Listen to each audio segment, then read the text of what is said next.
Ako yung tipo ng tropa na laging nandyan. Gusto mong pumarty? Tara. Gusto mong mag-rant? Sige, makikinig ako. Gusto mong magpakalasing? Sige, ako magdadrive, sasamahan kita. Pero kapag ako yung broken, gusto ko lang mapag-isa. Pag di ako nagjo-joke, wag mo kong inisin na baka may period ako. Pag di ako nakikinig, wag mo kong sabihan ng mukhang di ka naman interesado. Kapag di kita masamahan, wag mo kong sabihan ng ang damot mo naman sa gas. Hindi lahat ng kaibigan mapagbigay. Yung iba ang damot sa pangunawa. Dahil hindi lahat ng kaibigan kayang kang pagbigyan. Ibig sabihin, lagi lang silang happy lang. May mga araw din na basag kami. May mga araw din na warak kami. Kaya kalma. Sana next time bago mo ko sabihan ng baduy, ng KJ, tanungin mo muna ako kung okay lang ako. Ganon kasi kapag totoong tropa ang tao. Ako si Anton. And I do know how to take care of myself. It's surround myself with the right people.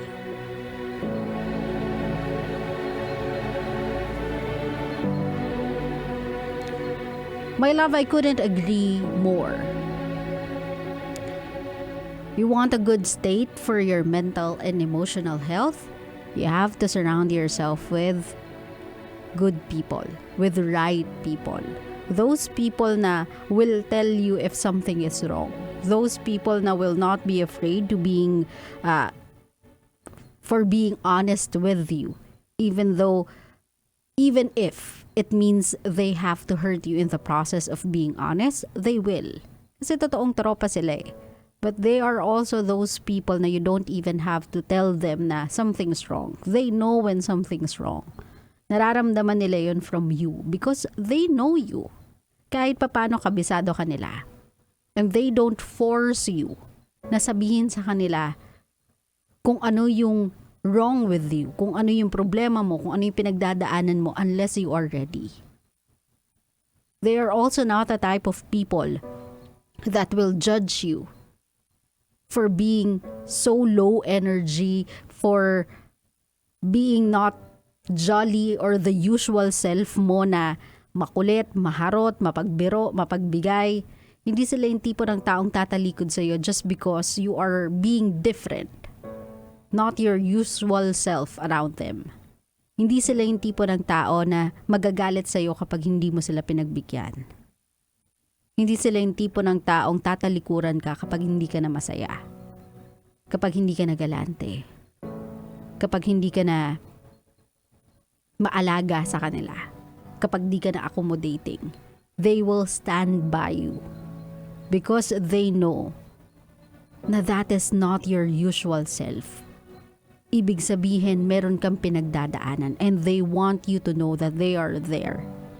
Whenever you want to talk, whenever you're ready to share, andyan sila para makinig, andyan sila para gumabay, andyan sila para tumulong, andyan sila para umalalay. So if you want to take care of yourself, surround yourself with your own safe haven. Composed of the people who know you. Yung kilala ka, yung totoong ikaw at tanggap ka. Yung arok yung buong pagkatao mo. The good and the bad, the highest and the lows. Hindi yung mga taong magagaling lang kapag nasa alapaap ka. Kapag nasa tugatog ka. Pero kapag sadsad, dun sa dapa, ni hindi mo sila mahagilap, ni hindi mo sila makita. My love, it's not so bad to say no to people na gustong pumasok sa buhay mo. Kung alam mong sila yung wrong type of people that should be in your life. Kasi it's yours to begin with. Desisyon mo yun. They can offer friendship, but it's your right to refuse if you don't think they are good for you. If you don't think that you guys will fit, it's okay to say no.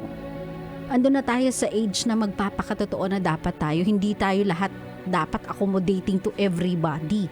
Kasi sa totoo lang, Kapag tumatanda ka na, the lesser people you have in your life, this one is for me. I don't know if it's the same for everybody. Pero the lesser people you have in your life, your circle, the better it is. Kasi manageable. Nagagawan mo silang bigyan ng pansin, bigyan ng care, ng attention, naaaalagahan mo sila ng husto. Plus, kamadong-kamado mo na sila. Hindi ikaw yung magtitiptoe ka na parang, alam mo yung naglalakad ka sa balat ng itlog. Yung sobrang fragile because you don't want to hurt anyone else's feelings. You don't have to pretend to be happy, pretend to be okay every day because you want to please everybody. It's okay to have a few. At least, alam mo na lahat ng yun, kahit na konti lang sila, lahat sila totoo. So good for you. Good for you, Anton, for surrounding yourself or choosing to surround yourself with the right people and letting go of the bad one in order to take care of yourself. Uulitin ko, my love. We can never take care of others if we are beaten up ourselves. If ubos tayo. If pagod tayo. If warak tayo. So, if you want to be kind and selfless and be of help to other people, then help yourself by taking care of yourself. Claro?